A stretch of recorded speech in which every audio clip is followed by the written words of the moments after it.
الحمدللہ رب العالمین والصلاة والسلام علی سید الانبیاء والمرسلین وعلی آلہ واصحابہ اجمعین الی یوم الدین۔ الحمدللہ آج 4 جون 2023 کو سنڈے کے دن ہمارا یہ پبلک سیشن نمبر 97 انشاءاللہ منعقد ہونے جا رہا ہے۔ آپ کے یہ ریئل ٹائم سوالات پرچیوں کی شکل میں میرے پاس آ چکے ہیں۔ اللہ کا نام لے کے پرچیں شروع کرتے ہیں۔ پہلے میں ایک ضروری بات عرض کر دوں کہ بعض اوقات ایسی پرچیاں بھی آتی ہیں جن میں کوئی ایسا ٹاپک پوچھا ہوا ہوتا ہے آپ نے جو پوری ڈاکٹرن ہے، جو ہاں یا نہ میں جواب نہیں دیا جا سکتا، اس کے ساتھ کافی ساری چیزیں جوڑی ہوئی ہوتی ہیں۔ اس کے لیے میں آپ کو اپنی کوئی ویڈیو ریفر کر دوں گا جس میں پوری تفصیل کے ساتھ اس کے اوپر میں نے گفتگو کی ہوگی۔ بعض اوقات 35-40 منٹ، بعض اوقات 1 گھنٹہ 2 گھنٹے، بعض اوقات 3 گھنٹے بھی چاہیے ہوتے ہیں کسی ٹاپک کو ہر اینگل سے کور کرنے کے لیے۔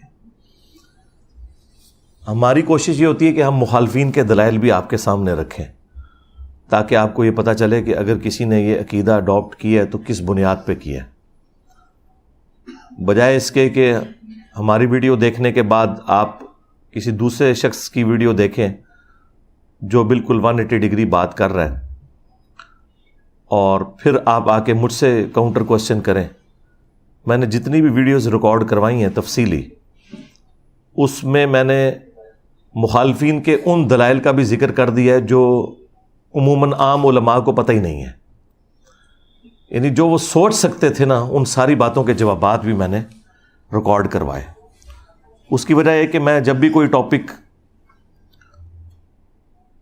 چوز کرتا ہوں کہ اس پہ ڈسکشن کی جائے تفصیلی، تو میں مخالفین کے بھی تمام دلائل کتابوں میں جو آئے ہیں ان کے بڑے علماء کے وہ پڑھتا ہوں، پھر جو ان کے بڑے سپیکرز ہیں ان کو بھی سنتا ہوں، اس کے بعد کوئی رائے قائم کرتا ہوں۔ بغیر کسی کو پڑھے یا سنے کوئی رائے قائم کرنا وہ آپ کے لیے خود بھی اللہ تعالیٰ کے حضور مجرم بننے والی بات ہے، اور پھر بعد میں بھی نقصان ہوتا ہے۔ ادھوری بات چلی جائے تو مخالفین جو ہیں وہ کیا سے کیا بنا لیتے ہیں، جس کا واضح ثبوت آپ چھوٹے چھوٹے کلپس کی شکل میں دیکھتے رہتے ہیں۔ کلپس کاٹے اس لیے جاتے ہیں تاکہ آپ اپنا لقمہ کسی اور شخص کے منہ میں ڈالیں، اور یقین کریں بعض اوقات تو اس قسم کے کلپس ہوتے ہیں کہ مجھے اپنے کلپس دیکھ کے اپنے پہ غصہ آتا ہے، کیا بکواس کر رہا ہے یہ بندہ سامنے بیٹھ کے۔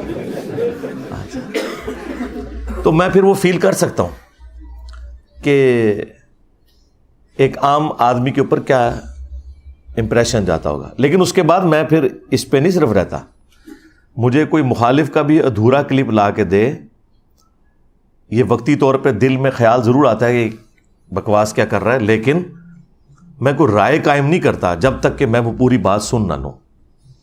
میری کوشش ہوتی ہے کہ پوری بات مجھے پتہ چلے، بیچ میں سے ایک ٹکڑا ہے، عین ممکن ہے کہ یہ جو بات کر رہا ہے وہ کسی دوسرے کی بات کوٹ کر رہا ہو، یا پھر یہ بات واقعی من و عن اسی طریقے سے قرآن و سنت میں آئی بھی ہو۔ تو بجائے یہ کہ انسان فائنل رائے قائم کرے کسی کے بارے میں، اس کی پوری گفتگو سن لے۔ یہی وجہ ہے، ہماری یہ تربیت کا اثر ہے کہ اللہ کے فضل سے اس وقت آلموسٹ 8000 سے زیادہ تو صرف ہمارے اسٹوڈنٹس کے یوٹیوب چینلز ہیں، اور آلموسٹ 1 لاکھ کے قریب ویڈیوز وہ ہیں جن کے ساتھ ہیش ٹیگ لگے ہوئے ہیں۔ ہیش ٹیگ کے بغیر بھی بے شمار ویڈیوز ہیں، لیکن آپ ہمارے کسی اسٹوڈنٹ کی بھی کوئی ایک ویڈیو بھی ایسے ہی نہیں دکھا سکتے کہ جس میں کسی مخالف عالم کی کوئی چھوٹی سی کلپنی سی کاٹ کے اور اسے کوئی غلط رنگ دینے کی کوشش کی گئی ہو، کیونکہ ہمارے مزاج میں یہ نہیں ہے، نہ یہ تربیت کی ہے کسی کی۔ دین سکھانے والے شخص کو ہمیشہ سولوشن اینڈ پہ کھڑا ہونا چاہیے، پرابلم اینڈ پہ نہیں کبھی کھڑا ہونا چاہیے۔ میں نے اپنی تحقیق کے دوران اپنی ینگ ایج کے اندر بہت کم لوگ ایسے پائے ہیں کہ جس سے جا کے جب آپ سوال کریں تو وہ اس سوال کو پازیٹیولی لیتا ہے، وہ فوراً ڈیفینسو موڈ میں جا کے آپ کے اوپر اٹیک کرنے کی کوشش کرتا ہے، کیونکہ اس کا مقصد آپ کی پرابلم کو سالو کرنا نہیں ہوتا بلکہ اپنے آپ کو ڈیفینڈ کرنا ہے۔ میرے پاس جتنے بھی کوشچنز آتے ہیں نا، میری کوشش ہوتی ہے میں سولوشن اینڈ پہ کھڑا ہوں اور یہ بات کسی طریقے سے ایک اچھے ٹیچر کی حیثیت سے سمجھا دوں. بعض اوقات کوئی ٹاپکس ایسے ہوتے ہیں جو پوری ڈاکٹرین ہوتے ہیں, ان کو آپ ایک جملے میں کور نہیں کر سکتے, جو مرضی آپ کریں. تو اس کے لیے میں پھر جب پرچیوں کو پڑھتا ہوں تو پھر میں اس میں آپ کو کوئی ویڈیو اپنی ریفر کر دوں گا کہ یہ میری ویڈیو دیکھ لیں, اس میں نے تفصیلی گفتگو کی ہے. ہاں, ورڈکٹ دے دوں گا کہ اس کے بارے میں میری رائے ان پرنسپل یہ ہے. لیکن اگر اس کو ایکسپلین کرنا شروع کرے تو میں اکثر کہتا ہوں کہ دیکھیں, اللہ تعالیٰ سے زیادہ تو کوئی اچھا ٹیچر نہیں ہے اور پیغمبر سے بہتر کوئی اسٹوڈنٹ نہیں ہے. اس کے باوجود اللہ تعالیٰ کو اتنی موٹی کتاب نازل کرنی پڑی ہے بات سمجھانے کے لیے. قرآن ایک صفحے پہ بھی ہو سکتا تھا, لیکن وسوسے ہی اتنے زیادہ ہیں, ایشوز ہی اتنے زیادہ ہیں کہ ان ایشوز کو سیٹل کرتے کرتے اتنی موٹی کتاب بن گئی. آج یہ میرا دعویٰ ہے کہ قرآن میں سے آپ ایک صفحہ بھی پھاڑ دینا تو یہ کتاب ہدایت کے لیے کافی نہیں ہوگی. اس میں ضرور کوئی ایسی بات لکھی ہوگی جس کا کوئی نعم البدل نہیں ہوگا. قصہ آدم اور ابلیس قرآن میں 7 دفعہ آیا ہے. 6 دفعہ اگر آپ پڑھیں تو آپ کو پتہ ہی نہیں چلتا کہ مقدمہ کیا ہے. سورۃ البقرہ میں سٹارٹ میں ہے, اس کے بعد سورۃ الاعراف میں ہے, سورہ صاد کے اندر, سورہ بنی اسرائیل میں, سورۃ الکہف کے اندر, سورہ طٰہٰ کے اندر. سورہ بقرہ میں شروع میں اللہ تعالیٰ نے فرمایا ہم نے فرشتوں کو حکم دیا کہ سجدہ کرو, سب کے سب سجدے میں گر پڑے سوائے ابلیس کے. وہ اکڑ گیا, تکبر کیا اور کافروں میں شامل ہو گیا. ابا واستکبر وکان من الکافرین. اچھا, سورۃ الاعراف میں بھی اسی سے ملتے جلتے الفاظ آئے لیکن تفصیل کے ساتھ, سورۃ الحجر میں بھی ڈیٹیل کے ساتھ. لیکن آپ کو 6 جگہ یہ پتہ ہی نہیں چلے گا, الٹا آپ ڈسیو ہو جائیں گے کہ اللہ نے فرشتوں کو حکم دیا کہ سجدے میں گر پڑو, سب کے سب گر پڑے سوائے ابلیس کے. اب اس جملے سے تو ایک عام آدمی یہی مطلب لے گا کہ ابلیس بھی کوئی فرشتہ تھا. اس میں تو وہ اسکپ ہے بات, جو اصل کانٹے کی بات ہے کہ ابلیس کون تھا. فرشتوں کو حکم ہوا اور وہ سب کے سب سجدے میں گر پڑے سوائے ابلیس کے. اس نے تکبر کیا اور کافروں میں شامل ہو گیا. اس جملے کو آپ کہیں بھی لے جائیں, اس سے یہی مطلب نکلے گا کہ ابلیس بھی کوئی فرشتہ تھا جس نے نافرمانی کی. لیکن قرآن میں ایک جگہ ایسی ہے, سورۃ الکہف, اس میں آیا کان من الجن ففسق عن امر ربہ. وہ جنوں میں سے تھا اس لیے اس نے اپنے رب کی نافرمانی کی. باقی 6 جگہ اللہ تعالیٰ نے اس ٹاپک کو ایڈریس ہی نہیں کیا کہ قرآن میں جگہ جگہ یہ بات آئی ہے کہ فرشتے اللہ کے حکم کی نافرمانی نہیں کرتے. تو کیا وجہ ہوئی کہ جو سب سے قریبی فرشتہ تھا وہ نافرمان ہو گیا؟ یہی رزلٹ نکالیں گے نا ہم. تو قرآن کی دونوں آیات بظاہر تو ٹکرا رہی ہیں. ایک طرف یہ کہ فرشتے اپنے رب کی نافرمانی نہیں کرتے, اور دوسری طرف 6 جگہ پہ آیا کہ فرشتوں کو حکم ہوا سجدہ کرو, سب کے سب سجدے میں گر پڑے سوائے ابلیس کے. لیکن ایک جگہ قرآن میں ایسی ہے جہاں اللہ تعالیٰ نے اسے کھولا ہے. آپ سے پوچھا جاتا ہے تو 6 کی 6 جگہ کلیریفیکیشن آنی چاہیے تھی جو باقی کی 6 جگہ ہیں. لیکن 7 جگہ میں سے ایک جگہ کلیریفیکیشن ہے, باقی 6 جگہ ان اٹینڈڈ ہے. یعنی کلپ کاٹ سکتے ہیں آپ, قرآن میں سے بھی اللہ تعالیٰ کا کلپ کاٹ سکتے ہیں کہ دیکھو ایک جگہ اللہ تعالیٰ فرما رہا ہے کہ فرشتے اللہ کے حکم کی نافرمانی نہیں کرتے, اور 6 جگہ اللہ تعالیٰ فرما رہا ہے فرشتوں کو حکم ہوا کہ سب کے سب سجدے میں گر پڑے سوائے ابلیس کے. تو یہ اللہ تعالیٰ کی بات خود غلط ثابت ہوگی نعوذ باللہ, کہ ایک طرف تو وہ کہہ رہے ہیں کہ فرشتے اللہ تعالیٰ کی نافرمانی نہیں کرتے, اور دوسری جگہ 6 دفعہ آیا کہ ایک فرشتہ اللہ تعالیٰ کا باغی ہو گیا. اگر وہ آپ وہ والا صفحہ پھاڑ دیں, سورۃ الکہف کی آیت نمبر 50, تو مجھے بتائیں سورۃ الکہف کی اگر آیت نمبر 50 نہ ہو, پوری انسانیت میں سب سے امپورٹنٹ ٹاپک قصہ آدم اور ابلیس, وہ آپ قرآن سے سمجھ ہی نہیں سکتے. الٹا آپ ڈسیو ہو جائیں گے, قرآن کی کریڈیبلٹی ختم ہو جائے گی کہ اس میں جھوٹ لکھا ہوا ہے نعوذ باللہ. تو یہ میں بتانا چاہ رہا ہوں کہ کلپ اللہ تعالیٰ کے بھی کاٹے جا سکتے ہیں اگر آپ کلپ کاٹنا چاہیں تو. اور یہی کرتے ہیں غیر مسلم بھی, آؤٹ آف کانٹیکسٹ قرآن کی آیات نکالی. جی قرآن میں لکھا ہے سورہ توبہ میں جہاں کوئی کافر نظر آئے اسے قتل کر دو. اسلام تو جو ہے وہ ہیومینٹی کا قاتل ہے. حالانکہ یہ ایک اسپیسیفک واقعے کی طرف اشارہ تھا جس میں ایک پیس ٹریٹی تھی کافروں اور مسلمانوں کے درمیان, اور اس میں یہ چیز طے تھی کہ اگر یہ ٹریٹی ٹوٹے گی تو پھر آگے معاملات اس طریقے سے نہیں چلیں گے. وہ کافروں نے مسلمانوں کو قتل کیا اور اس معاہدے کو توڑا. اس کے جواب میں اللہ تعالیٰ نے ان کافروں کے لیے کہا تھا کہ اب یہ جہاں بھی تمہیں ملے نا ان کو چھوڑنا نہیں, کیونکہ انہوں نے مسلمانوں کو قتل کیا. اب بات ہی بالکل کچھ اور ہوئی. لیکن آپ دیکھیں اتنی موٹی موٹی کتابیں غیر مسلموں نے لکھی ہیں اسلام کے خلاف, اور اس میں ٹاپ آف لسٹ یہ والی آیت کوٹ کرتے ہیں کہ جی جہاں بھی کافر نظر آئے ان کو قتل کر دینا. تو کلپ تو قرآن سے بھی کاٹا جا سکتا ہے. لا تقربوا الصلاۃ, نماز کے قریب مت جاؤ. آگے لکھا ہے وَأَنْتُمْ سُكَارَىٰ, جب تم نشے کی حالت میں ہو. قرآن میں یہ بھی لکھا ہے کہ عیسیٰ ہی اللہ ہے. ان اللہ هو المسیح ابن مریم, بے شک اللہ ہی عیسیٰ ابن مریم ہے. لیکن ساتھ لکھا ہے لقد کفر الذین قالوا ان اللہ هو المسیح ابن مریم, بے شک وہ لوگ کفر کر رہے ہیں جو یہ کہہ رہے ہیں کہ اللہ ہی عیسیٰ ابن مریم ہے. دیکھیں بات بالکل ڈیفرنٹ ہو گئی. بخاری مسلم میں لکھا ہے کہ حضرت عمر فاروق رضی اللہ تعالیٰ عنہ نے ایک بدری جنتی صحابی کو کہا تھا یہ منافق ہے, میں اس کا گلا کاٹ دوں گا. بندہ حیران ہو جاتا ہے, یار اتنی بڑی پرسنالٹی ایک صحابی کو منافق کہہ رہا ہے. لیکن وہ پورا واقعہ ہے. اس صحابی نے دنیا کی محبت میں مغلوب ہو کر نبی علیہ السلام کا راز لیک کر کے کافروں کو بتا دیا تھا کہ ہم مکے پہ چڑھائی کرنے والے ہیں, تم تیاری کر لو جنگ کی, اور اس کے بدلے میں تم نے میرے بیوی بچوں اور رشتہ دار اور جو میری وہاں پہ جائیداد ہے اس کو محفوظ رکھنا ہے. اللہ تعالیٰ نے وحی کے ذریعے حضور کو بتا دیا. نبی علیہ السلام نے سیدنا علی کو بھیجا اور اس عورت کو گرفتار کر لیا جس کے جوڑے میں وہ خط تھا. پہلے تو وہ مان نہیں رہی تھی, تو حضرت علی نے کہا کہ مجھے اس شخص نے بھیجا ہے کہ جو جھوٹا نہیں ہے, اور اسے اس ہستی نے خبر دی ہے کہ وہ بھی جھوٹی نہیں ہے. اگر تیرے کپڑے بھی اتروانے پڑے تو میں وہ خط تم سے ریٹریو کروں گا. پھر اس عورت نے وہ جوڑا کھولا اور وہ خط نکلا. اب وہ خط جیسے حضور کی خدمت میں آیا تو آپ کیا سمجھ سکتے تھے حضرت عمر کا ریاکشن کیا غلط تھا؟ ابن ابی بلتا کو انہوں نے کہا یا رسول اللہ اجازت دیں اس منافق کا میں یہیں پہ گلا کاٹوں, اس نے نبی کے ساتھ غداری کی ہے. آپ نے فرمایا عمر چھوڑ دو. اصحاب بدر کی اگلی پچھلی غلطیاں اللہ نے معاف کر دی ہیں.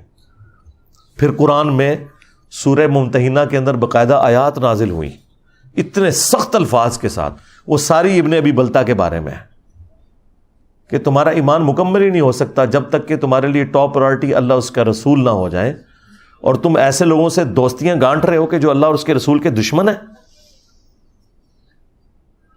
بڑے سخت الفاظ کے ساتھ اللہ تعالیٰ نے کنڈیم کیا. اب میں اس میں سے کلپ کاٹ لوں کہ حضرت عمر نے کہا کہ میں اس کا گلا کاٹ دوں گا, یہ منافق ہے. حضرت عمر نے بالکل ٹھیک کہا تھا, نبی کے ساتھ غداری ایک منافق ہی کر سکتا ہے. نبی علیہ السلام نے بھی بالکل ٹھیک کہا کہ یہ سب کچھ اس نے مجھ سے غداری اس لیے نہیں کی ہے کہ وہ مجھے پیغمبر نہیں مانتا, اس وجہ سے کہ دنیا کی محبت کا غلبہ ہو گیا. اور کس پہ ہو گیا؟ ایک بدری صحابی پہ. تو بنو امیہ شاہی کوئی نہیں.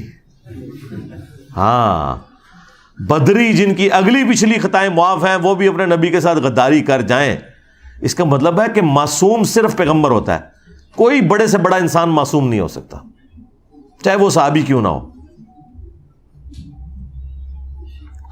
لیکن اس حدیث سے پھر امام بخاری نے ایک مسئلہ نکالا. انہوں نے اس حدیث کو ایک چیپٹر کی ہیڈنگ میں ڈالا اور اس پہ انہوں نے پتہ کیا ہیڈنگ باندھی کہ اگر کوئی شخص اپنے علم کی بنیاد پہ کسی کو منافق اور کافر کہہ لے تو وہ خود کافر اور منافق نہیں ہوگا. اس پہ وہ حدیث فٹ نہیں ہوگی بخاری مسلم کی کہ جس نے کسی مسلمان کو کہا اے کافر اے منافق اور وہ غلط کہہ رہا تھا تو اس پہ فتویٰ واپس آ جاتا ہے. امام بخاری نے فرمایا کہ یہ فتویٰ حضرت عمر پہ واپس اس لیے نہیں آئے گا کہ انہوں نے قرائن کی بنیاد پہ صحیح ڈیسیژن کیا ہے اپنی جگہ, اور اس سے بڑھ کر نبی علیہ السلام نے حضرت عمر سے توبہ بھی نہیں کروائی. بعد میں تو توبہ کروانی چاہیے تھی نا کہ تنوں غلط فہمی ہو گئی ہے, نہیں کروائی. مراد یہ یعنی رجوع ریکارڈ نہیں کروایا حضرت عمر کا. ہاں اب مجھے بتائیں حضرت عمر ایک بدری کو منافق کہیں اپنے علم کی بنیاد پہ, حضور وہ غلط بھی ثابت کر دیں, اور حضرت عمر سے رجوع بھی نہ ریکارڈ کروائیں. اور امام بخاری اس سے یہ رزلٹ نکالیں کہ اگر کوئی شخص کسی صحابی کو بھی کافر اور منافق کہے اس علم کی بنیاد پہ جو اس تک غلط بات پہنچی, تو وہ کافر اور منافق نہیں ہوگا. اور یہ جملہ جب میں بول دوں تو کہتا ہے یہ کسی صحابی کو کافر کہہ دو تو بندہ کافر نہیں ہوتا. سرکار صحابی تو چھوڑ دو, جو صبح شام مجھے گالیاں نکالتے ہیں نا, جنہیں میں مسلمان سمجھتا ہوں, میں تو انہیں بھی کافر کہوں تو میں کافر ہو جاؤں گا. یہ اتنا سینسٹیو ایشو ہے, میں انہیں کافر نہیں مانتا. تو صحابی تو بہت اعلیٰ ترین درجہ ہے. لیکن جس شخص کو اپنے علم کی بنیاد پہ کوئی غلط بات پہنچی اور اس نے کسی صحابی کے بارے میں غلط رائے قائم کر لی اور معاذ اللہ کسی صحابی کو کافر اور منافق کہہ لیا, تو وہ کافر نہیں ہوگا. ہم اس کی اصلاح کی کوشش ضرور کریں گے. آج اگر کسی غالی رافضی کو یہ بتایا گیا کہ سیدہ فاطمہ کا قاتل سیدنا عمر ہے, تو ظاہر ہے اس نے تو سیدنا عمر کو گالی ہی دینی ہے. ہمارا کام یہ ہے کہ ہم اصلاح کریں گے اور اسے بتائیں گے کہ ایک جعلی بات ہے جو ان کی طرف منسوب کی گئی ہے, ایک جھوٹ ہے. لیکن اس کی بنیاد پہ ہم اسے کافر نہیں کہیں گے, کیونکہ اسے اپنے علم کی حد تک وہی کچھ پتا چلا جو کچھ حضرت عمر کو ابن ابی بلتہ کے بارے میں پتا چلا تھا. یہ پیورلی فقہی بحثیں تھیں, یہ پیورلی ایک علمی گفتگو تھی جو کتابوں میں لکھی ہوئی تھی, لوگ ہمیشہ سے ایکسیپٹ کرتے تھے. میں نے آگے چونکہ اسے ویڈیو میں بیان کیا, اور ویڈیو میں بیان کرنے سے یہ ہوا کہ جو ہمارے مخالفین تھے وہ تو بیچارے قصے کہانیاں سناتے تھے, انہوں نے کبھی بھی قرآن و حدیث بیان ہی نہیں کیا تھا. وہ بیچارے اپنی عزت چھپانے کے چکر میں میرے چھوٹے چھوٹے کلپ کاٹ کے دیکھو جی انہیں کہ کہتا جے, دیکھو جی انہیں کہ کہتا جے. اچھا مجھے اس کا کوئی نقصان نہیں ہوا. آپ میں سے مجھے بتائیں کتنے لوگ ہیں, چلیں ریئل ٹائم ہم ڈیٹا لے لیتے ہیں, آپ میں سے کتنے لوگ ہیں کہ جنہیں میرا تعارف نیگیٹو ہوا تھا سٹارٹ میں؟ ذرا ہاتھ کھڑا کریں. شکریہ میرے تمام وہ علماء کرام, کام چک کے رکھو, ٹھیک ہے. یہ پبلسٹی انہوں نے کروائی ہے نا. تو جتنا بولتے ہیں اتنی اپنی بدنامی اپنے ذمہ لیتے ہیں. اللہ تعالیٰ نے انسان کو عقل دی ہوئی ہے. آپ چھوڑ دیں, میرے بارے میں تو چھوڑ دیں, اللہ کے نبی علیہ السلام کے بارے میں بھی نیگیٹو تعارف کروایا گیا ہے. یہ جو اسلام اتنا تیزی سے پھیلا ہے, کیوں پھیلا ہے؟ پچھلے 100 سال میں 60,000 کتابیں رسول اللہ کے خلاف لکھی گئی ہیں صلی اللہ علیہ وآلہ وسلم. اور ان 100 سالوں میں جتنے لوگ مسلمان ہوئے ہیں پچھلی 13 صدیوں میں نہیں ہوئے تھے. 60,000 کتابیں, 2 سے زیادہ کتابیں روز کی بنتی ہیں. 60,000 کتابوں کے جواب دینے کے لیے بھی ہمیں عمر نوح چاہیے. ہم جواب دیتے ہیں ڈاکٹرن کا, ہر بات کا جواب نہیں دیا جاتا, ڈاکٹرن کا جواب ہوتا ہے. تو کیا نبی علیہ السلام کو انہوں نے ملائن کر لیا؟ کیونکہ اب میڈیا کا دور ہے, لوگوں نے اسٹڈی کیا.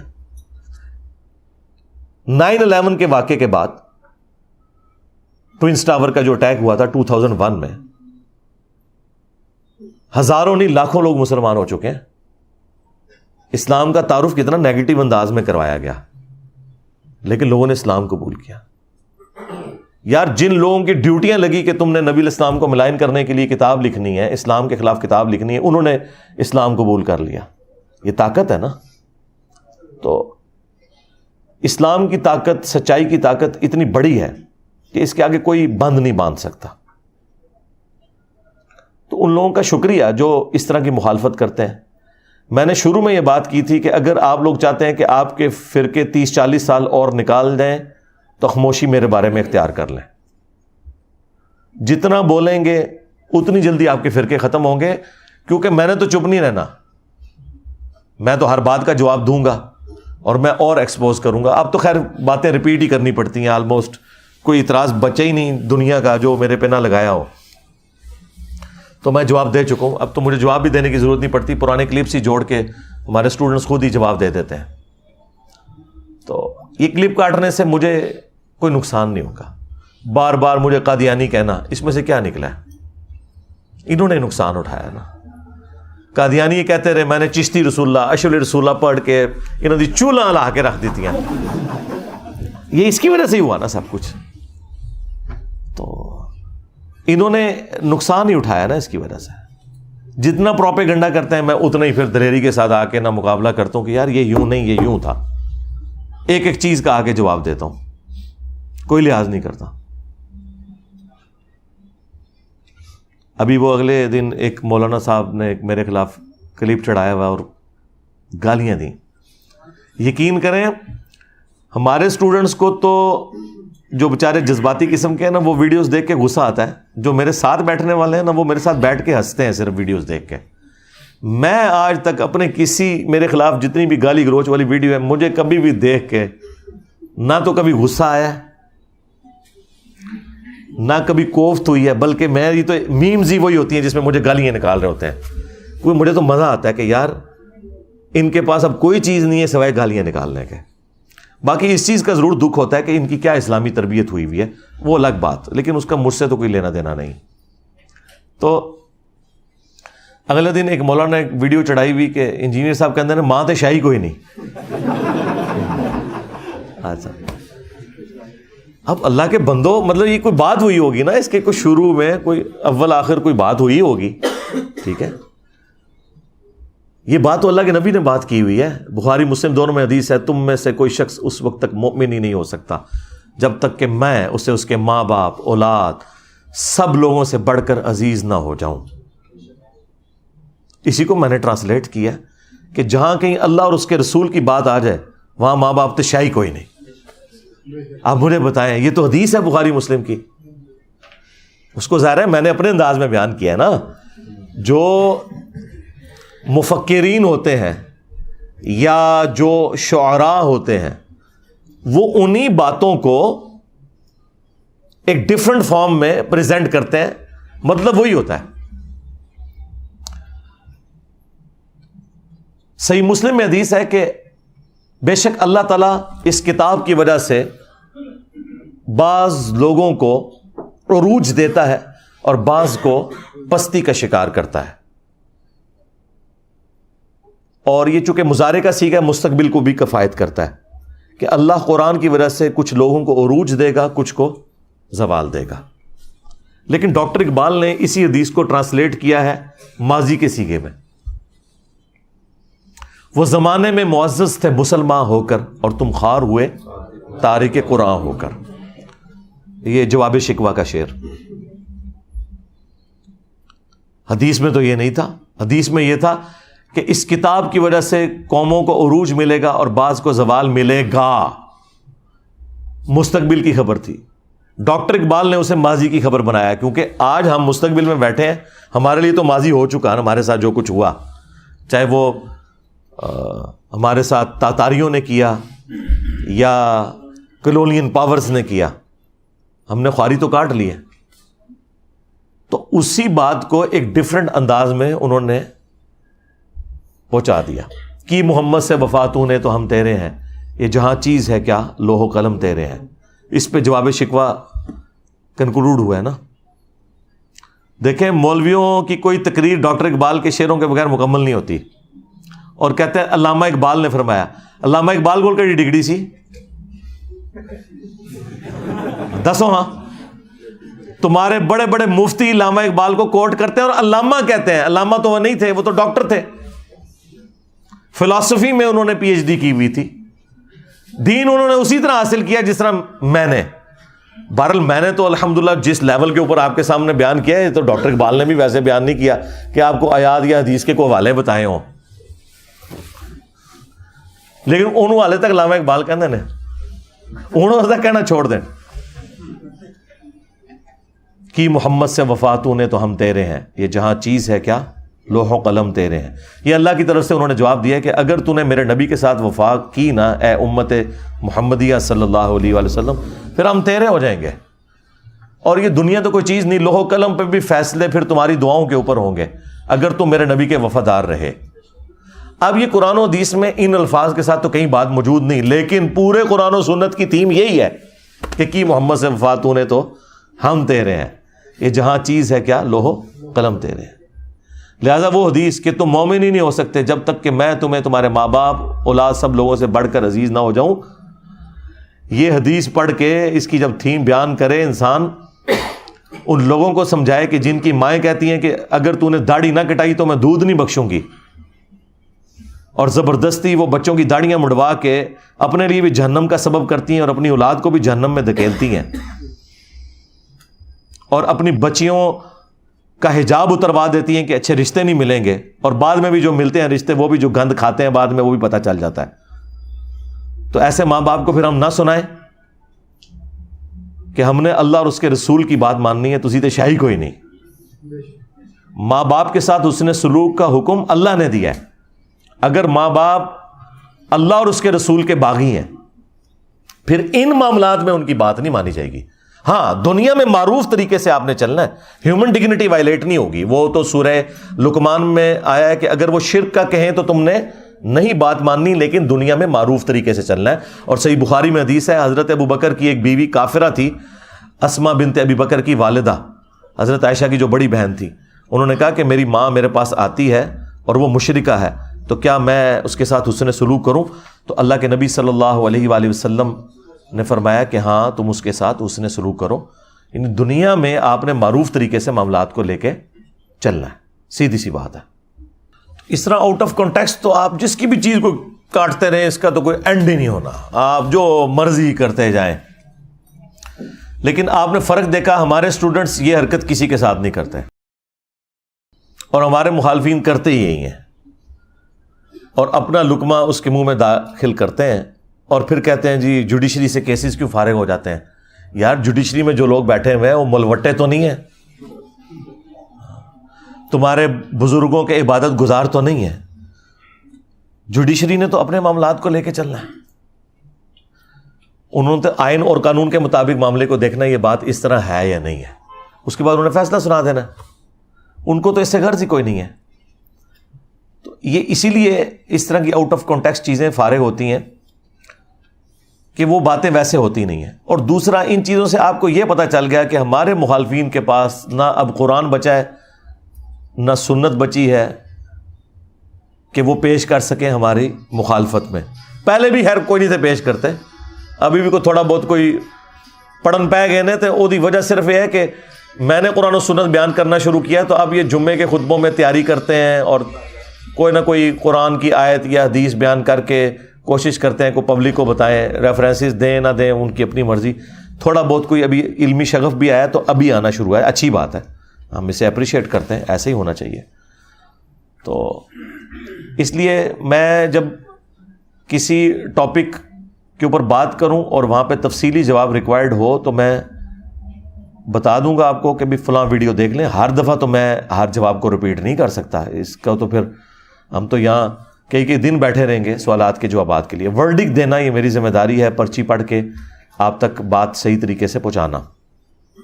اچھا، یہ باتیں میں جان بوجھ کے اس لیے کرتا ہوں کہ میں آج کے دور کا انسان ہوں۔ ہمارے استاد ڈاکٹر اسرار صاحب رحمہ اللہ تعالیٰ ان کی غلطیوں سے درگزر فرمائے، انہیں نیک کاموں کا اجر عطا فرمائے۔ یہ میں ڈمی میوزیم والے ڈاکٹر اسرار صاحب کی بات نہیں کر رہا، پیچھے کرو کیمرہ دکھایا کرو نا، تسی شارٹاں بنانے تے لگے ہوئے ہو۔ تو میں ان کی بات نہیں، اوریجنل والے ڈاکٹر اسرار صاحب کی بات کر رہا ہوں، یہ ہم نے ان کی یاد میں رکھا ہوا ہے انہیں۔ تو ڈاکٹر اسرار صاحب رحمہ اللہ تعالیٰ کی کافی ساری باتیں مجھے بعد میں رہ رہ کے یاد آتی ہیں۔ وہ ایک بات یہ بھی کہا کرتے تھے کہ جو بھی نبی الاسلام کے پیٹرن پہ دعوت کا کام کرے گا تو اسے ان تمام تکالیف سے گزرنا پڑے گا جن تکالیف سے اللہ کے نبی الاسلام، ان کے صحابہ اور اہل بیت گزرے ہیں علیہم السلام اجمعین ورضی اللہ عنہم اجمعین۔ تو کسی نہ کسی درجے میں۔ اور دوسرا وہ یہ بات کیا کرتے تھے، وہ کہتے تھے مجھ سے بڑے قرآن کے علماء موجود ہیں لیکن لوگ ان کی تقریر میں بھی عربی خطبے میں ہی جاتے ہیں، اور میں کوئی عالم بھی نہیں ہوں لیکن لوگ میری بات سنتے ہیں۔ وہ کہتے تھے اس لیے کہ میں MBBS ڈاکٹر ہوں، جس کی وجہ سے میرے پاس دنیاوی تعلیم ہے، اور میں آج کے دور کا انسان ہوں۔ جب میں بات کرتا ہوں تو میری آڈینس کو پتہ چل جاتا ہے کہ یہ کوئی 700-800 سال پہلے کوئی ابن تیمیہ کا شاگرد کہیں سے کوئی لمبی عمر پا کے تو بات نہیں کر رہا، یا کوئی 150 سال پہلے کوئی اشرف تھانوی صاحب کے پاس کوئی بیٹھنے والا کوئی بابا نہیں تھا کہ وہ پرانی اردو میں اور پرانی مثالوں میں باتیں کر رہا ہے، بلکہ وہ فیل کرتے ہیں کہ یہ آج کے دور کا انسان ہے۔ تو اس میں نے ایک اور چیز ایڈ کر دی ہے کہ چونکہ میری طبیعت کے اندر مزاح ہے، تو میں کوشش کرتا ہوں کہ اس انداز میں بھی، مزاح کے انداز میں بھی کوئی بات کنوے ہو جائے کسی سلوگن کے ذریعے، کسی اور ذریعے سے، کہ آپ کے دماغ میں نقش ہو جائے۔ آپ دیکھیں یہ فی البدی میری زبان سے جملہ جاری ہوا تھا، بابت شاہی کوئی نہیں، ٹھیک ہے؟ اللہ نے اس کو کیا قبولیت دی ہے کہ آج ہمارے مخالفین بھی یہ جملے بول رہے ہیں، بابت شاہی کوئی نہیں۔ اچھا، بعض اوقات وہ میرے خلاف بول رہے ہوتے ہیں، اور بعض اوقات ان کے جملوں میں کئی اینکرز کو میں نے دیکھا ہے ان کی زبان پہ یعنی یہ جملہ جاری ہو گیا ہوتا ہے شاہی کوئی نہیں، تو وہ پتہ چل جاتا ہے کہ جملہ کہاں سے نکلا ہے۔ حالانکہ میں نے کوئی پری پلان نہیں کیا تھا، بس بات کرتے کرتے وہ حضرت ابراہیم علیہ السلام کا ذکر آیا۔ وہ اکثر لوگ ہمیں بھی کہتے ہیں نا جی، وہ حضرت موسیٰ علیہ السلام کو جب اللہ تعالیٰ نے فرعون کے پاس بھیجا تو کہا کہ گفتگو نرمی سے کرنی ہے تاکہ شاید کوئی اصلاح کا دروازہ اس کے لیے کھل جائے۔ تو اس کو میں نے ریبٹل کیا تھا کہ قرآن میں حضرت موسیٰ علیہ السلام کے بارے میں یہ ذکر آیا تو اس کانٹیکسٹ میں تھا کہ موسیٰ علیہ السلام کی طبیعت میں سختی بہت زیادہ تھی، تو ظاہر ہے کہ اس سختی کو نرم کرنے کے لیے اللہ تعالیٰ نے ان سے یہ فرمانا تھا۔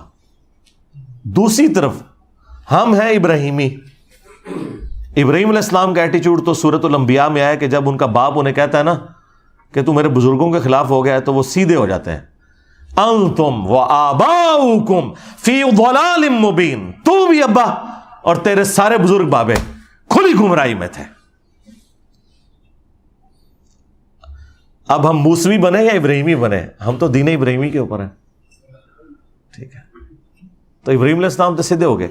اچھا، یہ آیت پڑھتے پڑھتے جب میں نے ترجمہ کیا نا، تو میں نے کہا کہ آپ اندازہ کریں کہ حضرت ابراہیم علیہ السلام جب اپنے بزرگ بابوں کے بارے میں اس طریقے سے گفتگو کر رہے ہیں تو تواڈے بابے تے شاہی کوئی نہیں۔ بس وہ جب یہ جملہ میری زبان میں آیا تو پھر وہ چڑھنا شروع ہو گیا، بابے تے شاہی کوئی نہیں، بابے تے شاہی کوئی نہیں۔ اور ابراہیم علیہ السلام نے بھی یہی کہا، اگر دیکھیں انتم وآباؤکم فی ضلال مبین، تو بھی تیرے سارے بابے بھی گمراہ تھے، تو وہ کیا کہہ رہے تھے؟ بابے تو شاہی کوئی نہیں، بلکہ اس سے اگلا ورژن گمراہ تھے۔ میرا تو پھر بھی سافٹ نہ رہا ہے، ٹھیک ہے؟ پھر ہم نے اس کو کمپلیٹ کیا، میں پھر ہاں یہ جو پہلا جملہ ہے نا، یہ میں نے سوچ کے پھر میں نے کہا اس کو میں نے نا سلوگن پورا کرنا ہے شعر کی شکل میں، کہ نبی کے جیسا ہے ہی کوئی نہیں، بابے تھے شاہی کوئی نہیں۔ پھر اس کو میں نے مزید ریفائن کیا، میرے نبی سا ہے ہی کوئی نہیں، تیرے بابے تھے شاہی کوئی نہیں، ٹھیک ہے؟ تو اس طریقے سے یہ حادثاتی طور پہ ایسے معاملات ہوئے ہیں سارے کے سارے۔ علی بھائی، آپ نے تقریباً سارے اسلامی ٹاپکس کو مکمل کر لیا، اب آگے آپ کا مشن کیا ہے؟ آگے مشن وہی ہے جو سٹارٹ دن سے تھا، یعنی اللہ کے نبی علیہ السلام کا ایک مشن تھا نا کہ آپ نے اپنی مبارک دعوت امت تک پہنچائی، آگے امت کا مشن ہے کہ اس دعوت کو آگے تک پہنچانا ہے۔ اس مشن سے مراد اگر آپ یہ لے رہے ہیں کہ میں نے کوئی سیاسی جماعت بنانی ہے تو بالکل نہیں ہے، اللہ تعالیٰ معاف کرے، یا کوئی میں نے مذہبی جماعت بنانی ہے تو بالکل کوئی ایسا ارادہ نہیں ہے۔ یہ نبیوں والا کام ہے اور یہ نبیوں والے طریقے پہ ہی آگے چلے گا۔ کنتم خیر امۃ اخرجت للناس تأمرون بالمعروف وتنہون عن المنکر، تم بہترین امت ہو جو لوگوں کے نفع کے لیے نکالی گئی کہ لوگوں کو نیکی کا حکم دیتے ہو اور برائی سے روکتے ہو۔ ہماری امت کی فضیلت اس وجہ سے نہیں ہے کہ ہم امت محمدیہ ہیں صلی اللہ علیہ وآلہ وسلم، بلکہ اس وجہ سے ہے کہ ہم اس شخص کی امت ہے کہ جس پہ اللہ تعالیٰ نے ختم نبوت کی، اور اس ختم نبوت کی برکت سے اس کی امت کو نبیوں والا کام ٹرانسفر کر دیا۔ بیسیکلی اس کام کے ٹرانسفر ہونے کی وجہ سے یہ فضیلت ہے۔ اگر نبیوں والا کام اس امت کو ٹرانسفر نہ ہوتا تو ہم بھی اگلی امتوں کی طرح ایک عام امت ہوتے۔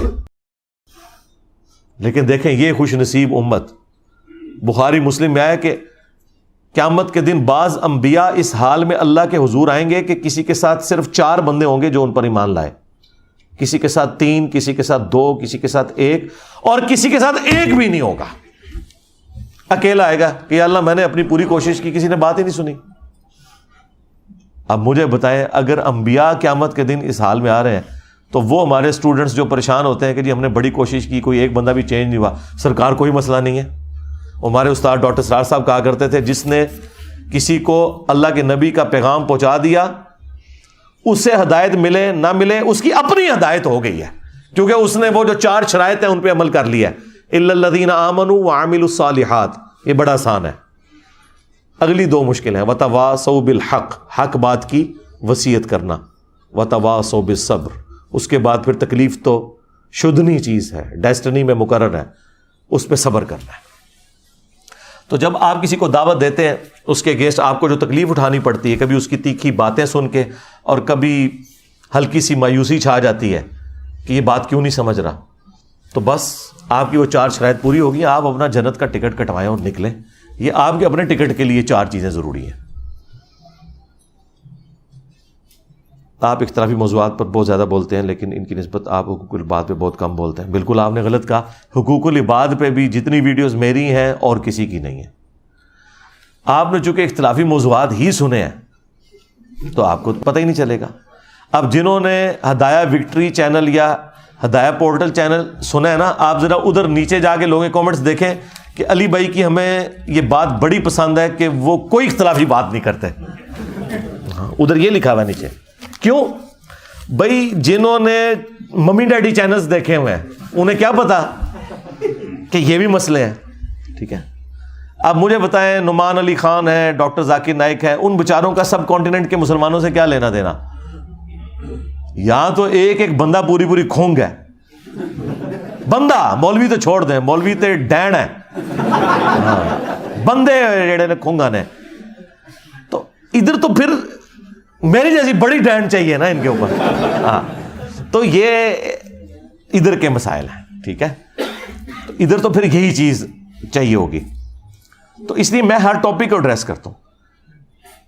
ایتھیزم کے خلاف سب سے زیادہ میری ویڈیوز ہیں, باقی تو صرف ویلاگز بناتے ہیں کہ جی ہو گیا. درجنوں ویڈیوز اس سے بیسٹ فارم میں کسی نے اور پریزنٹ ہی نہیں کی ہیں, سائنٹیفک فیکٹس کے اوپر, حقوق العباد کے اوپر. اور سب سے بڑھ کر یار قرآن کی تفسیر, اس پلانٹ ارتھ پہ کتنے بندے ہیں جنہوں نے پوری قرآن کی تفسیر ریکارڈ کروائی ہو؟ طارق جمیل صاحب نے قرآن کی تفسیر ریکارڈ کروائی ہے, الیاس قادری صاحب نے, ثاقب رضا مصطفی صاحب نے. میں نے دوسری دفعہ شروع کی ہوئی ہے, ایک دفعہ 344 لیکچرز میں اور دوسرے بھی 150 ہو چکے ہیں, سورہ یونس مکمل ہوئی ہے.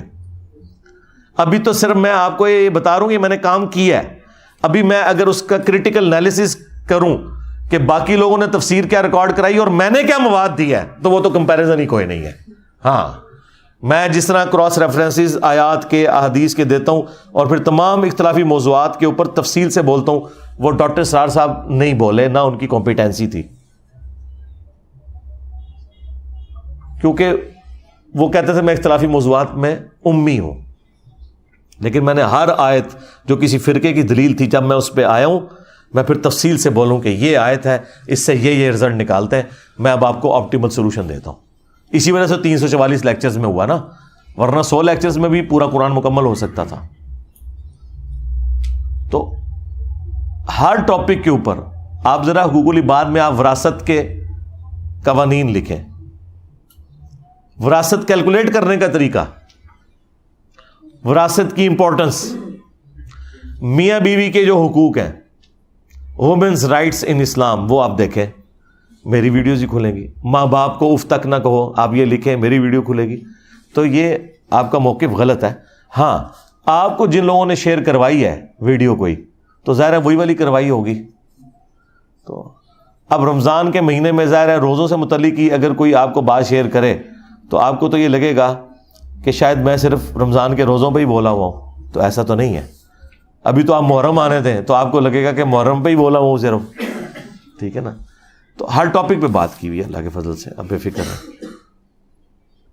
ہمیں کچھ بھائی کہتے ہیں کہ حضرت علی حضرت معاویہ کا معاملہ اسلام کا تاریخی معاملہ. نہیں جی, تاریخی معاملہ نہیں ہے. انہی بھائیوں نے ہی آپ کو بتایا ہوا ہے کہ نبی الاسلام کی حدیث ایک مرفوع مشکات کے اندر اور مسند احمد کے اندر, اس کی سند میں کلام ہے, لیکن بعض محدثین اسے صحیح سمجھتے ہیں, اور جو صحیح سند ہے فضائل صحابہ عام نمبر کی کتاب میں موقوفاً مولا علی سے ہے کہ حضرت علی کی وجہ سے 2 فرقے جہنم میں جائیں گے، ایک محبت میں غلوف کر کے، ایک دشمنی میں. تو آپ کیا سمجھتے ہیں کہ یہ معاملہ فروئی رہ جاتا ہے جب آپ کی جہنم اور جنت کا فیصلہ ہو رہا ہو؟ اور پھر اسپیسیفکلی آپ نے جس جنگ کا ذکر کیا اس کے بارے میں تو بخاری میں حدیث ہے 2812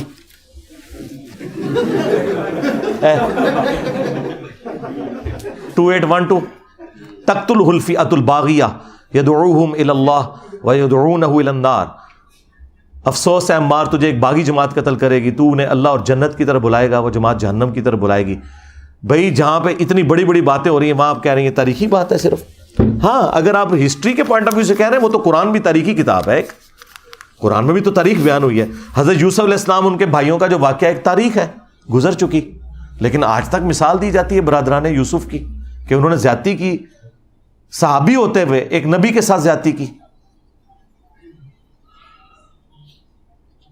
اگر ایک صحابی نبی کے ساتھ زیادتی کر سکتا ہے تو ایک صحابی دوسرے صحابی سے زیادتی کرے تو یہ بات تو شاہی کوئی نہیں رہتی. اور صحابی بھی ڈبل. حضرت یوسف علیہ السلام کے بھائی حضرت یوسف کے بھی صحابہ ہیں اور حضرت یعقوب اپنے والد کے بھی صحابہ ہیں. اور غداری کس سے کر رہے ہیں؟ حضرت یعقوب سے بھی غداری کی کہ ان سے ان کا بیٹا چھین لیا، اور حضرت یوسف علیہ السلام کے ساتھ جو زیادتی کی اپنے بھائی کے ساتھ بھی زیادتی کی. جب سے میں نے رفع الیدین شروع کیا ہے گاؤں والے اور سارے گھر والے مجھے کہتے ہیں آپ قادیانی ہو گئے. کوئی علمی جواب دیں. علمی جواب یہ ہے کہ انہیں کہیں کہ میں آج ہی رفع الیدین چھوڑ دوں گا، قادیانیوں کی عبادت گاہ میں چلتے ہیں. اگر قادیانی بریلوی اور دیوبندیوں کے طریقے پہ حنفی طریقے پہ نماز پڑھ رہے ہوئے تے تواڈے پرا تے جے رفع الیدین کر رہے ہون تے میرے پرا، تے دیکھو کیسی بولتی بند ہوگی. اور قادیانی تو حنفی ہیں، ان کے بڑے مربی کی میں نے ویڈیو چلا دیا ہے، اس پہ بھی میرا کلپ ریکارڈ ہے. حنفی بریلوی، حنفی دیوبندی اور حنفی قادیانی، آپ جا کے لکھیں. تو ان کو آپ قرآن حدیث بتانے کی ضرورت نہیں. انہوں کو آؤ چلیے قادیانیاں دی عبادت گاہ تکنے کہ تواڈے بھرا نے یا میرے بھرا نے، تے تواڈے بھرا نکلنے نے. میرے پاس ایک بھائی اٹلی میں وہ تبلیغی جماعت کے امیر تھے. ان کا چھوٹا بھائی جو ہے وہ میرے پاس آتا تھا، ویڈیوز دیکھ کے وہ پہلے گمراہ ہوا اور پھر وہ اپنے بڑے بھائی کو لے کے آ گیا کہ جی آپ نے میرے بھائی کو قادیانی کر دیا. میں نے ان کی بات بڑی تحمل مزاجی سے سنی. میں نے کہا جی کوئی لڑنے والی بات نہیں ہے، ہمارے گھر کے قریب ہی آلموسٹ 1 کلومیٹر سے بھی کم فاصلے پہ قادیانیوں کی عبادت گاہ ہے، ہم وہاں جاتے ہیں. اگر تو قادیانی تبلیغی جماعت والے طریقے پہ نماز پڑھ رہے ہوئے تو وہ آپ کے بھائی ہوں گے، اور اگر وہ رفع الیدین سے نماز پڑھ رہے ہوئے تو ہمارے بھائی ہوں گے. ابھی فیصلہ کر لیتے ہیں. کہتے ہیں نہیں رہنے دیں. تھوڑی دیر پہلے کانفیڈنس لیول آسمان پہ، اور تھوڑی دیر بعد ہونا تو چاہیے تھا کہ وہ کہتا کہ جی میں آپ سے معافی مانگتا ہوں، میں نے جھوٹا الزام لگایا، میں آپ کے ساتھ چلتا ہوں. تو آپ ذہن میں رکھیں قادیانی رفع الیدین نہیں کرتے. قادیانی بریلوی اور دیوبندیوں کے طریقے پہ نماز پڑھتے ہیں، اس طریقے پہ نہیں پڑھتے جو بخاری مسلم میں آیا. سیدنا سعد بن وقاص رضی اللہ تعالیٰ عنہ شیعان علی میں سے تھے. کیا انہوں نے بھی جمل صفین میں مولا علی کا ساتھ نہیں دیا؟ جی انہوں نے ساتھ نہیں دیا، لیکن وہ اس طرح کے بھی نیوٹرل نہیں تھے کہ جو دونوں پارٹیوں کو غلط سمجھتے ہوں. وہ حضرت علی کے ساتھی تھے اس حوالے سے کہ اپنی وفات تک سعد بن ابی وقاص رضی اللہ تعالیٰ عنہ بنو امیہ کے مخالف رہے. اور میرے ریسرچ پیپر جو کربلا والا ہے اس میں آپ کو کتنی روایتیں ملیں گی کہ جب کبھی بھی بنو امیہ نے حضرت علی کے بارے میں کوئی بکواس کیا تو سعد بن ابی وقاص ان کو ٹوکتے تھے اور مخالفت کرتے تھے. آپ دیکھیں یہ سنن نسائی الکبریٰ میں حدیث ہے خصائص علی والے چیپٹر کے اندر، میں نے اس میں ڈالی ہے. کچھ تابعین سعد بن ابی وقاص کو ملنے آتے ہیں تو حضرت سعد بن ابی وقاص پہلی بات ہی ان سے یہ کرتے ہیں کہ میں نے تمہارے بارے میں سنا ہے کہ تم حضرت علی کے بارے میں نازیبا کلمات اپنی زبان سے نکالتے ہو. تو تابعین کہنا شروع ہوئے کہ معاذ اللہ، او نہیں معاذ اللہ، اے معاذ اللہ زبر نال، معاذ اللہ، اللہ کی پناہ، ہم سوچ بھی نہیں سکتے حضرت علی کے بارے میں. تو سعد بن ابی وقاص نے فرمایا کہ یہ جو بنو امیہ کے لوگ ہیں یہ اگر میرے سر کے درمیان میری مانگ کے اوپر آرا رکھیں لوہے کا اور مجھے دھمکی لگائیں کہ تیرے 2 ٹکڑے کر دیے جائیں گے، تو حضرت علی کے بارے میں کوئی ایک جملہ بھی ایسا بول جو نیگیٹو ہو تو میں اپنے 2 ٹکڑے کروا لوں گا، لیکن حضرت علی کے بارے میں ایک جملہ بھی میں تنقیص کا نہیں بولوں گا، کیونکہ جو کچھ میں نے رسول اللہ سے حضرت علی کی شان میں سن رکھا ہے۔ تو سعد ابن ابی وقاص تو اتنے دلیر تھے اس معاملے میں۔ پھر اسی چیپٹر میں سنن نسائی الکبریٰ کے خصائص علی والے میں وہ روایت موجود ہے جو مسلم شریف میں 6220 ہے، جب امیر شام نے ابھارا تھا سعد ابن ابی وقاص کو کہ آپ حضرت علی کی تنقیص کریں، انہوں نے کہا میں کبھی بھی نہیں کروں گا، میں نے 3 باتیں ایسی سنی ہیں علی کے بارے میں کہ مجھے ایک بھی مل جائے تو میرے لیے سرخ اونٹوں سے بہتر ہے۔ اور یہ وہ شخص کہہ رہا ہے کہ جو حضور کا ماموں ہے، عشرہ مبشرہ میں سے ہے، خود جنتی صحابہ میں سے، پہلے 10 مسلمانوں میں سے ہے سعد ابن ابی وقاص، اور خود مولا علی بخاری مسلم میں روایت کر رہے ہیں کہ میں نے اپنے کانوں سے نبی علیہ السلام سے ایک شخص کے بارے میں یہ سنا ہے کہ میرے باپ تیرے پہ قربان، سعد تیر چلا غزوہ احد کے موقع پر، اور وہ سعد کہہ رہا ہے کہ مجھے علی ولی ایک فضیلت بھی مل جائے نا تو میرے لیے وہی کافی ہے۔ پھر انہوں نے کہا سن معاویہ 3 فضائل، مسلم شریف 6220۔ نمبر 1، نبی علیہ السلام نے خیبر کے موقع پر فرمایا تھا کل اس کے ہاتھ میں جھنڈا دوں گا جو اللہ اور اس کے رسول سے محبت کرتا ہے، اللہ اور اس کا رسول اس سے محبت کرتے ہیں۔ ہم پوری رات اس شوق میں سوئے نہیں کہ وہ خوش نصیب کون ہوگا، اور صبح مولا علی کو حضور نے جھنڈا دیا۔ اور مسلم کے الفاظ ہیں، ابو ہریرہ کہتے ہیں کہ حضرت عمر مجھ سے کہا کرتے تھے کہ مجھے اس دن حضرت علی پہ رشک آیا کہ کاش وہ جھنڈا مجھے ملتا۔ دوسرا، غزوہ تبوک کے موقع پر فرمایا تھا کہ علی کی میرے ساتھ وہی نسبت ہے جو ہارون کی موسیٰ کے ساتھ، مگر میرے بعد کوئی نبی نہیں، کیونکہ یہ پہلا اور آخری موقع تھا کہ جنگ میں حضرت علی حضور کے ساتھ نہیں تھے، آپ نے انہیں اہل مدینہ کے اوپر اپنا خلیفہ چھوڑا، جس طرح کوہ طور پہ جاتے وقت حضرت موسیٰ نے حضرت ہارون کو چھوڑا تھا۔ تیسرا، جب آیت مباہلہ نازل ہوئی آل عمران 61، تو نبی علیہ السلام نے حسن و حسین، فاطمہ اور مولا علی کو لیا اور کہا اللہم ہؤلاء اہل بیتی، اے اللہ یہ میرے اہل بیت ہیں، نجران کے کرسچنز کے ساتھ جب آپ کا مباہلہ تھا۔ یہی حدیث سنن نسائی الکبریٰ میں موجود ہے، اس میں آگے الفاظ ہیں کہ سعد ابن ابی وقاص کا بیٹا کہتا ہے پھر جتنا عرصہ حضرت معاویہ مدینہ شریف میں رہے، حضرت علی کے بارے میں ایک جملہ بھی تنقیص کا نہیں نکالا، میرے باپ نے ڈانٹا ہی ایسا تھا۔ تو حضرت سعد ابن ابی وقاص ہر موقع پہ ڈانٹتے تھے۔ المستدرک للحاکم میں وہ تفصیلی حدیث نہیں ہے کہ مدینے کے بازار سے حضرت سعد گزر رہے تھے تو ایک ہجوم دیکھا انہوں نے، ایک گھوڑ سوار تھا جو حضرت علی کے اوپر سب و شتم کر رہا تھا، تو حضرت سعد ابن ابی وقاص نے اپنی سواری وہاں روکی تو لوگوں نے ان کے احترام میں وہ راستہ چھوڑ دیا۔ آپ مجمع کو چیرتے ہوئے آگے آئے اور کہا کہ تو کس دلیل کی بنیاد پہ حضرت علی کے بارے میں یہ بکواس کر رہا ہے؟ مجھے بتا، کیا علی پہلا شخص نہیں جو رسول اللہ پر ایمان لایا؟ کیا علی پہلا شخص نہیں جس نے رسول اللہ کے ساتھ نماز حرم میں ادا کی؟ کیا علی وہ شخص نہیں کہ جو ہر جنگ میں حضور کا جھنڈا آگے لے کے چلتا تھا؟ کیا علی وہ شخص نہیں ہے کہ جو حضور کا داماد ہے، فاطمہ کا شوہر، جن سے حضور کی آل آگے چلی ہے؟ انہوں نے حضرت علی کے اتنے فضائل سنائے اور اس کے بعد کہا کہ اے اللہ اپنی قدرت کا کرشمہ دکھا، یہ تیرے ولیوں میں سے ایک ولی کے بارے میں بکواس کر رہا ہے، اسی وقت اس سے بدلہ لے۔ بس اتنی بات حضرت سعد نے کی، وہ تو ظاہر مستجاب الدعوات تھے، تو وہ اس کا گھوڑا بدکا اور اس گھوڑے نے اپنے گھوڑ سوار کو، پاس ہی ایک پتھر تھا اس کے اوپر پٹخا، اس کی ادھر ہی جو ہے جان نکل گئی، وہ آرام موت مر گیا۔ تو یہ میں نے آپ کو 3 مختلف مواقع پہ سعد ابن ابی وقاص کا بتایا کہ وہ کتنے بڑے شیان علی میں سے تھے اور وہ حضرت علی کی دفاع کے لیے ہمیشہ کھڑے ہوتے تھے۔ باقی آپ ریسرچ پیپر پڑھ لیں۔